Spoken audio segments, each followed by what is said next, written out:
तीन बेटियों की माँ। क्या मेरा फैसला सही था? मैं तीसरी बार माँ बनने वाली थी। मन में ढेरों सवाल थे। क्या होगा, कैसे होगा? दो बेटियों के बाद घर में सभी को उम्मीद थी कि बेटा ही होगा। सास का हर समय बेटा बेटी में भेदभाव, बेटियों को बेटों से कम आंकना, बस इसी तरह के विचार थे। जैसे जैसे डिलीवरी का समय नज़दीक आ रहा था, वैसे वैसे मन घबरा रहा था, क्योंकि दूसरी बेटी के जन्म के बाद से ही घर में तानों का सिलसिला शुरू हो गया था। मुझे मेरे पूर्व जन्मों के खराब कर्म बताए जाते तो जेठ जी ने तो मेरी माँ की परछाई को ही बुरा बता दिया था। घर में सिर्फ और सिर्फ ताने ही थे। जेठ जी तो सीधा मुंह पर कहते, अब यह तो अपने अपने कर्म हैं, जिनके कर्म अच्छे होते हैं उनके वंश आगे बढ़ता है। मेरे भाई की जिम्मेदारियां बढ़ गई हैं। बेटियों की जिम्मेदारी बहुत कठिन काम है। अब क्योंकि उनके दो लड़के थे तो उस चीज़ का उनको बहुत घमंड था। सास भी जेठ जेठानी का ही साथ देती। मेरी बेटियों को कभी दादी के हिस्से का प्यार मिला ही नहीं। अपने पति के कहने पर मैं हमेशा चुप रही।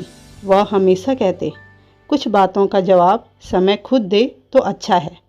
मैं और मेरे पति पारिवारिक झगड़ों और तनाव से बचने के लिए दिल्ली आ गए, ताकि अपने बच्चों को अच्छा माहौल दे सकें। अब केवल त्योहारों में ही घर जाना होता था, लेकिन उसमें भी सिर्फ ताने ही मिलते थे। समय यूं ही बीता और मेरी एक बेटी मैनेजमेंट कॉलेज में लेक्चरर और दूसरी बीटेक और तीसरी भी पढ़ रही थी। एक दिन अचानक फ़ोन पर जेठानी जी का नंबर फ्लैश हुआ। हेलो रीमा, हम कल दिल्ली आ रहे हैं शुभम का एडमिशन करवाने, दिल्ली के मैनेजमेंट कॉलेज में। सुनकर मैं सन्न रह गई, क्योंकि अभी 1 महीने पहले ही मेरी बड़ी बेटी वहाँ पर लेक्चरर पद पर नियुक्त हुई थी। अभी यह बात किसी को भी नहीं पता थी, लेकिन शुभम मेरी बेटी से 3 साल बड़ा था और वो अभी पढ़ रहा था। मैं सोच में डूबी थी कि फ़ोन पर आवाज़ आई, ठीक है ना, हम कल पहुंच रहे हैं। जी दीदी कहकर मैंने फ़ोन रख दिया। शाम को जब रोहन मेरे पति घर आए तो मैंने सभी बातें कही तो उन्होंने बताया कि शुभम 2 बार 10वीं में और 1 12वीं में फेल हो गया था और गलत संगत में पड़ गया था, इसलिए पीछे रह गया। मैं मन ही मन सोच रही थी कि जेठ जेठानी जी को कितना घमंड था अपने शुभम पर, और आज उसकी वजह से कितना परेशान होना पड़ रहा है। खैर, अगली सुबह जेठ जेठानी और शुभम को लेने मेरे पति अपनी कार से एयरपोर्ट पहुंचे।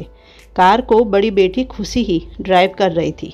मेरे पति के चेहरे पर बेटियों के लिए चिंता की कोई सिकन ना देखकर जेठ जेठानी आश्चर्य में पड़े थे, और जैसे ही उन्हें पता चला कि जिस कॉलेज में वह अपने बेटे का एडमिशन करवाने आए हैं वहीं खुशी लेक्चरर है, तो दोनों के चेहरे का रंग फीका पड़ गया। दोपहर के खाने पर जेठ जी और जेठानी जी को बुलाने दरवाज़ा खटखटाना चाहा कि अंदर की आवाज़ सुन ठिठक गई। अरे ठीक है ना, यहाँ पर रहेगा तो हमारी टेंशन भी कुछ कम होगी और खाने रहने के पैसे भी बच जाएंगे, और खुशी की मदद से बेटे का एडमिशन में भी कोई तकलीफ़ नहीं होगी। हमारी भी जिम्मेदारी थोड़ा कम हो जाएगी।